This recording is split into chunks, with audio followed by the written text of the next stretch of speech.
Okay, so what we've been doing so far is investigating whether this philosophical enterprise is worthy of our time. Um, is it something that deserves a devotion? Does the act of philosophy um, deserve a loyalty or devotion? Um, is it worthwhile?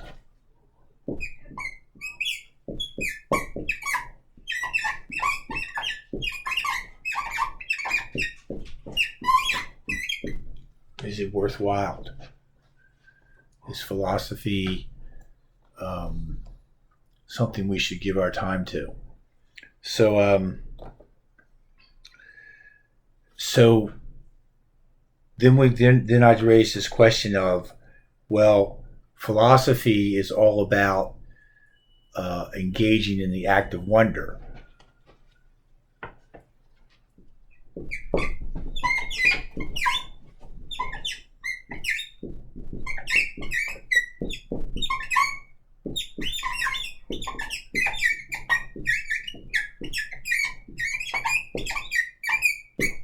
Engaging in the act of wonder, and engaging in the act of wonder, and so then we started talking about this thing called the hierarchy of being, and the point of the hierarchy of being is to show how significant the act of wonder is in the totality of existence. So we want to try to show that this act of wonder is radically special in the totality of all of existence.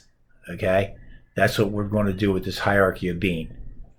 That the act of wonder is this kind of radically special thing in the totality of existence. In the totality of existence. Okay? That's what we're driving at. So we started talking about this thing called the hierarchy of being.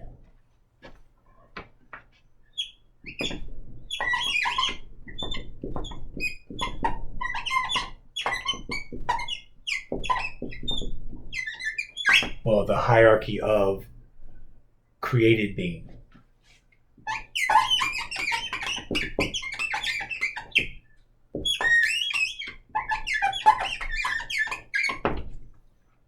Now, when we talk about the hierarchy of created being, we're talking about everything that exists on planet Earth.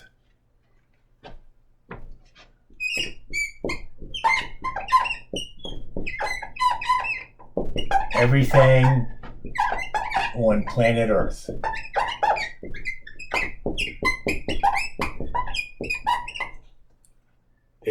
Everything on planet Earth is in the hierarchy of being.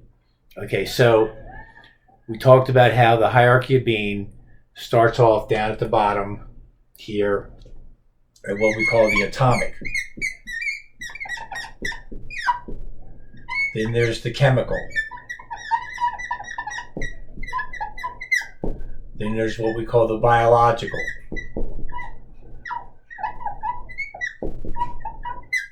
Then there's what we call the psychological.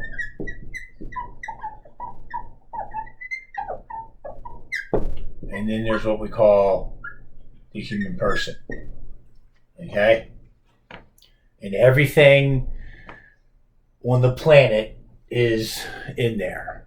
Okay? Now, the reason we're talking about the hierarchy, the only reason we're talking about the hierarchy of being, is we want to show how this guy up here is radically different than everything else. Radically different. And the way we're radically different is because of two things: wonder and free will. wonder, free will. And those two qualities that make up the human person make it so we transcend everything else, meaning we go beyond everything else. We transcend it.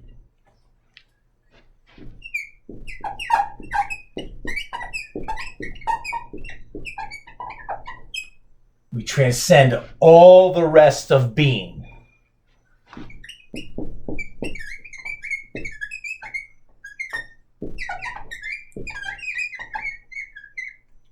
Sorry.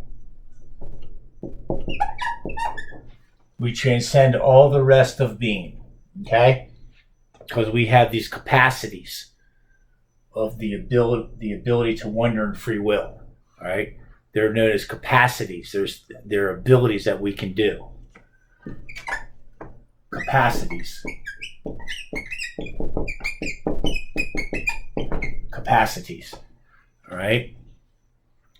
Now, one of the things you have to realize about the hierarchy of being, this hierarchy right here, the atomic, chemical, biological, psychological. Okay, and what we say, I want to make sure we understand what we're doing here. This is basically all the minerals, all right? All the minerals that make up planet Earth. Like I said before, the periodic table is all in there. The biological is the world of the plant life. And as we said, down here you have the non-living. And then boom, living. The non-living and living are separated by the chemical and the biological. Then we talked about how the psychological is the animal kingdom. And the reason it's called psychological is because the psyche means that there's a brain.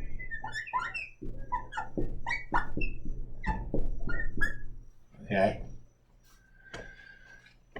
Now, of course, we have a brain too, just like the dog does, but our brain is unique because it can do something that the dog really can't do, and that's wonder and free will. Okay. Now, one of the things that is important to realize is that this hierarchy of being that exists on planet Earth is the result of an evolutionary process. Okay, it's the higher levels. These are the levels. We call these the levels here. You got level 1, level 2, level 3, level 4, level 5. Okay, we're going to refer to these things as levels.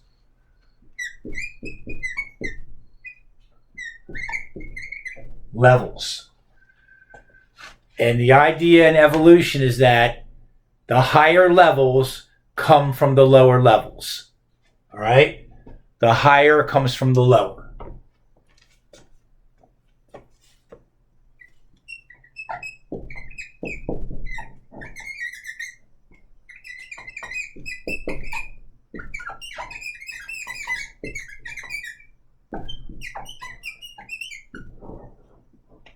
The higher comes from the lower. All right. Now we're not, by embracing evolution, because that's what evolution means. Okay. The higher comes from the lower. That's what is meant by evolution. Over a long period of time, evolution. Can you see that? Not really. Okay. The word evolution's up there. All right.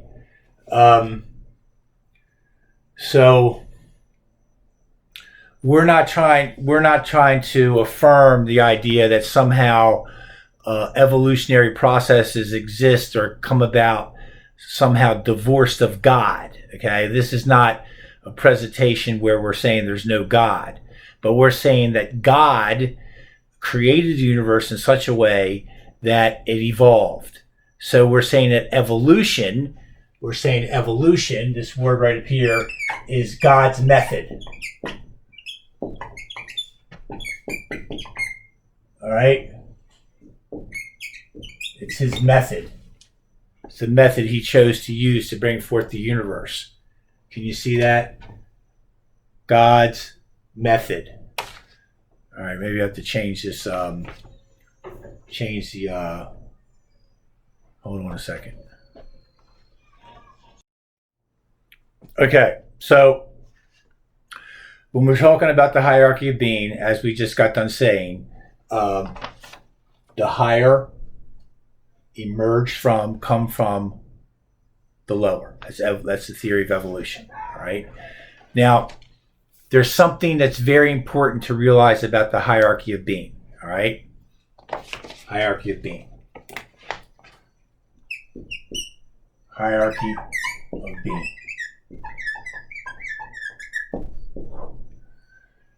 And that is that when each new level emerges in the hierarchy through evolutionary processes, the higher levels cannot be reduced down to the lower levels. In other words, each new level is brand new.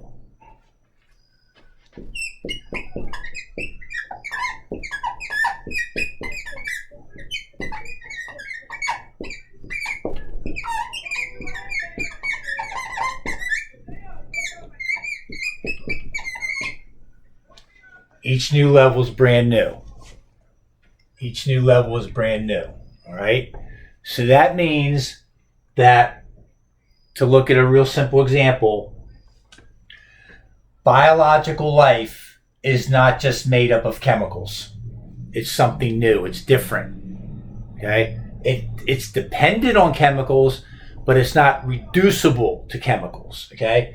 Biological life cannot be fully explained by just explaining chemical reactions. All right? This is new. It's different.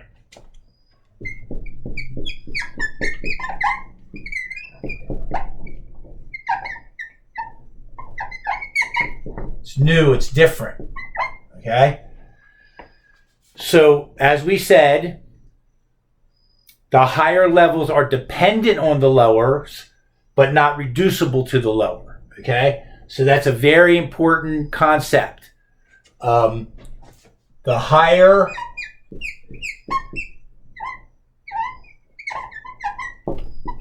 is dependent. The higher is dependent on the lower.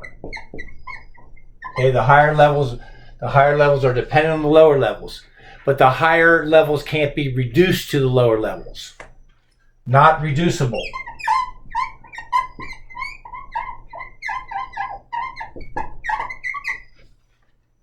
So what we're saying is this. If you have some chemist who wants to say that all biological life is nothing but chemistry, that's all it is, we're saying that he's mistaken. That there's laws and systems of organization and processes that are occurring on the biological level that can't be explained by just explaining chemistry, because it's living cells and that they're doing new stuff.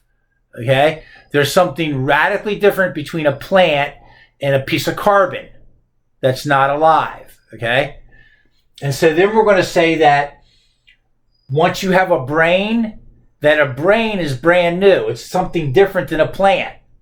It can't just be explained by explaining. You can't explain a brain by explaining photosynthesis. All right? And then we're going to say further that you can't explain wonder and free will by explaining a monkey. All right? That we got something brand new again. See? Brand new, brand new, brand new. All right. Now, when we say that every level is new, another word for that is to say that every level represents what we're going to call an alterity.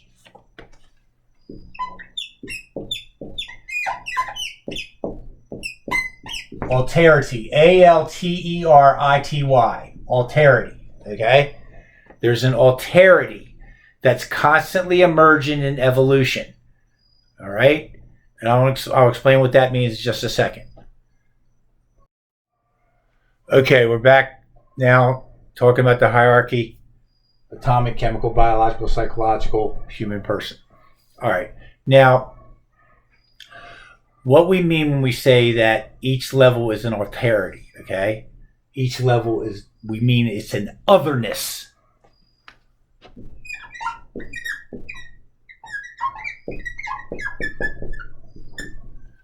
Okay, so otherness. Otherness. Now, that's kind of a weird word, but it's a word philosophers like to use. Some philosophers like to use this word a lot. And otherness is exactly what we mean by alterity. Alterity means otherness. Now, what does otherness mean? It means difference. Difference. Otherness. Difference.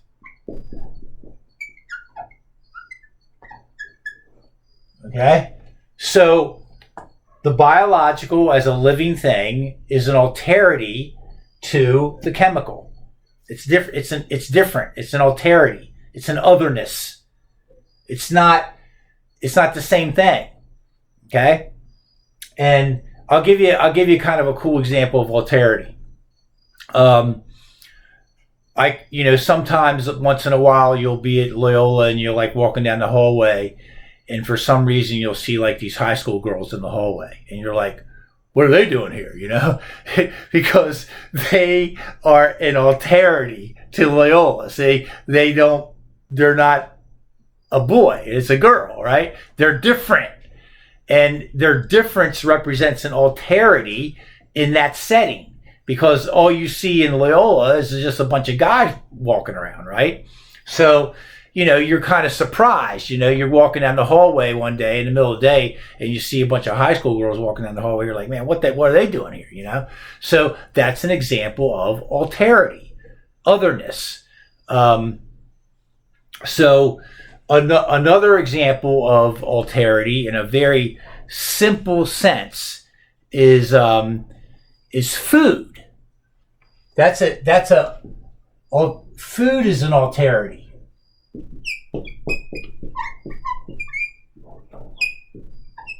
Now, what do I mean by that? Okay, so it's like I was telling you guys a little bit about this show I watched called Alone, where these people are like brought out into the wilderness and they have to survive with out in the middle of nowhere, like in the Arctic or Mongolia or something like that, and they don't have any food, and they have to hunt for their food to survive. They have to fish. They have to catch rabbits, or they have bow and arrow. They maybe they'll get lucky and shoot a moose or something. But the point is, they can't just sit there in their shelter and snap their fingers and have food, because food is an alterity. It's something different from them. Okay, it's something other. It's something out there that they got to go get. Okay, it's not them.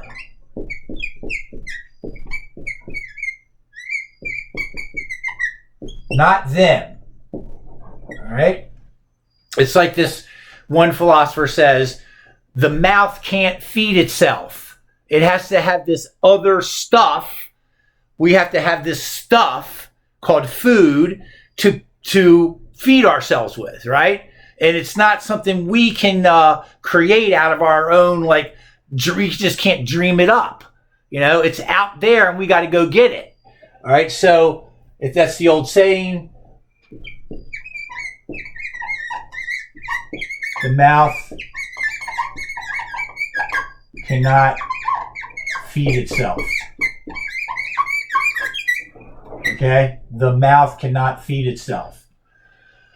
So, why are we talking about all this stuff? Because what we're ultimately going to show is that what's happening up here on the fifth level of existence, this wonder and free will, is a radical alterity to everything else.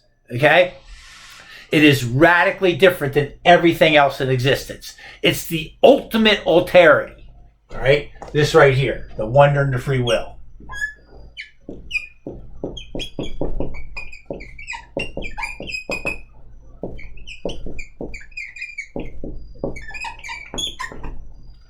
ultimate alterity, the ultimate difference, radically special, radically unique.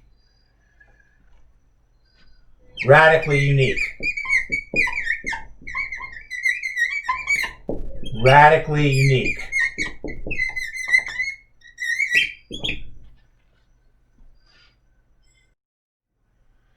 Now, one of the things that is abundantly clear about the radical alterity of wonder and free will is that because we have these capacities to think and to decide, okay, then we have the power to create our own world of meaning. We can create our world of meaning.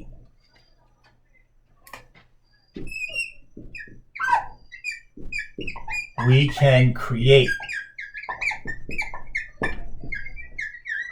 our world of meaning.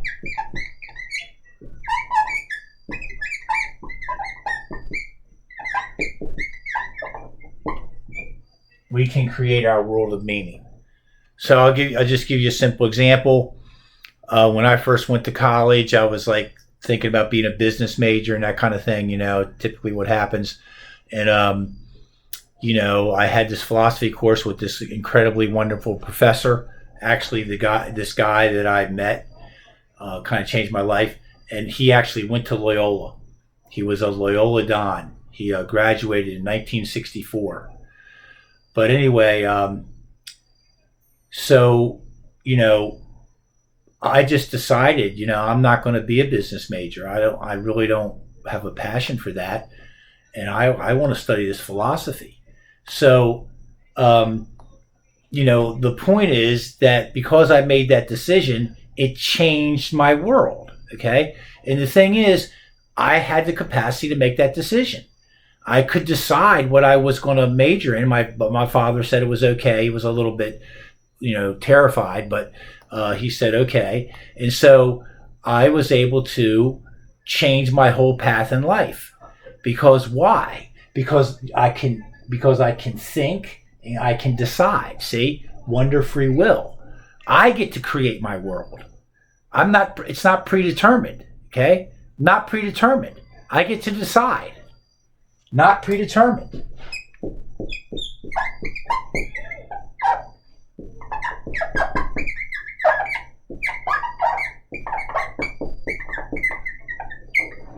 Not predetermined. It's not predetermined.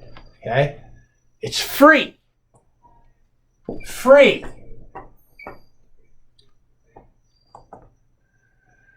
Based on what I understand. Wondering. Okay? Now, what we're going to argue is that everything down here below the human being, all right? Everything down here, atomic, chemical, biological, psychological, everything down there is pretty much predetermined. It doesn't have this ability to create its own world. In other words, the ultimate level here, animals, they're ruled by instinct. Okay? Animals.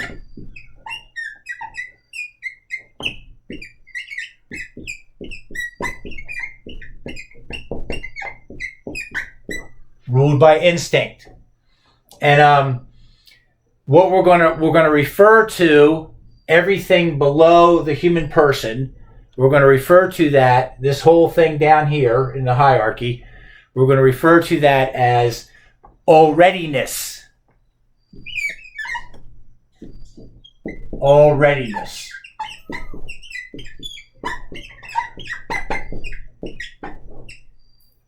And what we mean by alreadiness is it's already determined by its instincts. The animals are already predetermined by their instincts. They can't get out of it. Okay? They can't choose meaning. All right? So what we're going to do now is I'm going to show you this video of this spider to try to show you what we mean by alreadiness. So we're going to go ahead and do that.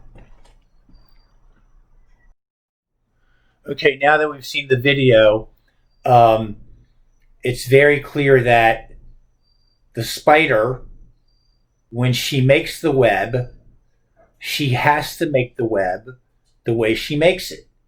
It's not like she can make some other spider's web. She has to make the web that she's wired to make. Okay? It's already predetermined what kind of web she's going to make. It's already predetermined. Okay? So her web is this alreadiness, right?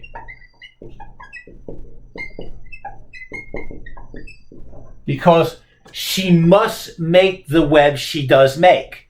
She can't make some other kind of web. She can't make like a European web or like a South American web or, an Arctic web or, some other. She has to make the web that she's wired to make. Okay? The web is an expression of her alreadiness, instinct. Because that's how she's wired. Wired, instinct, alreadiness. So she's not able to create a world like we are. Okay? I could reject business and become a philosophy major. I can create my own world through my own decisions. What about the spider? No. She's got to do what she's got to do. She's just doing it. She doesn't make a decision to do it or think about doing it or wonder. She's just doing it. She's pretty much like a sophisticated machine.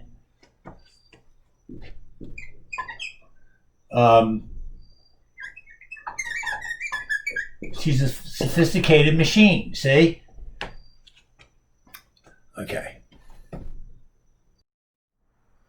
Okay, so what we're driving at is that because of this beautiful thing called wonder and free will, because of wonder and free will,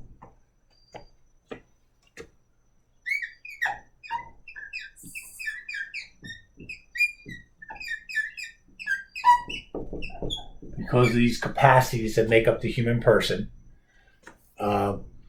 we are able to shatter alreadiness. We transcend it. Okay, we're able to shatter the alreadiness of the animal kingdom. Shatter alreadiness.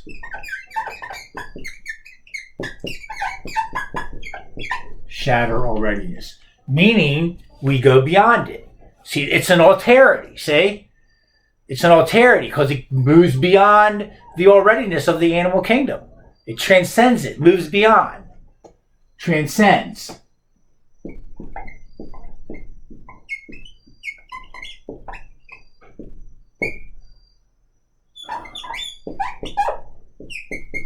Moves beyond. Transcends, moves beyond. Wonder, free will, shatters alreadiness. What does that mean? It's an alterity. It's an otherness. Something brand new. Something the animals don't have. Now, we can even go further with this idea. And we can ask this question. Is there really a world for creatures who can't wonder? Is there the experience? Do they know they're in a world? Okay, so is the spider is in a world, but does he know he's in a world?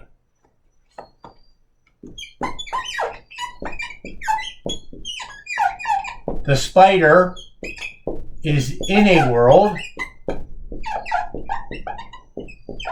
All right? The spider is in a world, but does she know it?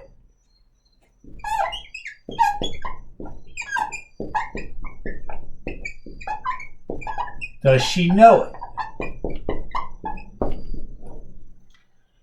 And the answer is no, because she's just trapped in this alreadiness.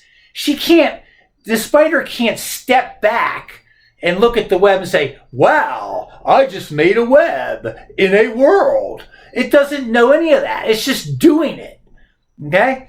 It's not able to like step back from its behavior and analyze it and think about it and wonder about it. It's just doing a behavior. See, if you don't have this act of wonder, you don't even know there is a world. Okay? Wonder makes possible the existence of a world.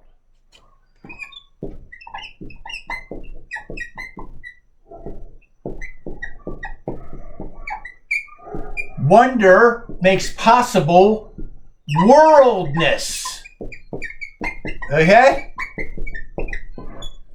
If you can't step out of your alreadiness, your instincts, if you can't step away from them and analyze them and think about them, then there's no way that you know that you're existing.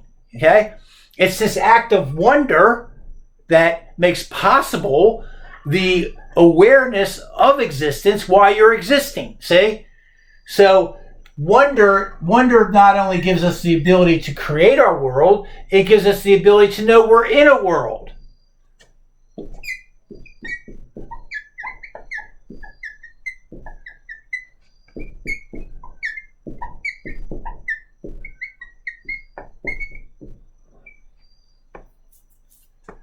So look at what we're saying. There's this whole hierarchy of being, okay? Atomic, chemical, biological, psychological, in the human person, right? And all of it is the world of being. It's what we call being. It's existence, being. But the only thing that knows that there is being is the being at the top of being, okay? Oh, the only being that knows there is being is the being that can wonder. All right? The only being that knows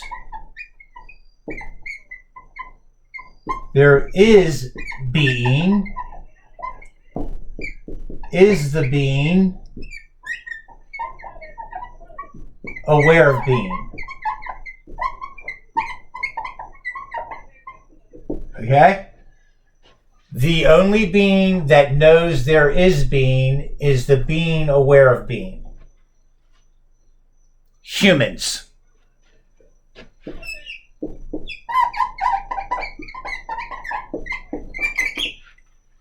All right? So you can say, the only creature that we know of that knows there's a universe is us. All right? Because all the rest of them are just running, sniffing around for food. And they don't even really know what the word food means. They're just doing it. They're in alreadiness, see? Now, once again, the point of all this discussion is to try to show how incredibly special the act of wonder is. And what we're trying to show now is it's literally the act of wonder that makes possible the existence of a world of meaning. Without the act of wonder, all there is alreadiness. There's just this mechanical process. There's not even the possibility of some kind of meaning. So the point is, we can see how special wonder is, and what we got to ask ourselves is, well, why do we, as we become older, do we just seem to throw away this act of wonder? Do we just kind of dismiss it, and we just spend our whole lives trying to make money? What is it that happens that in childhood we're just filled with all this wonder towards the world, and then we get to be adults, and it's like we've given it up. We shut it down. We forget about it, and it's like, well, why? What's happened here?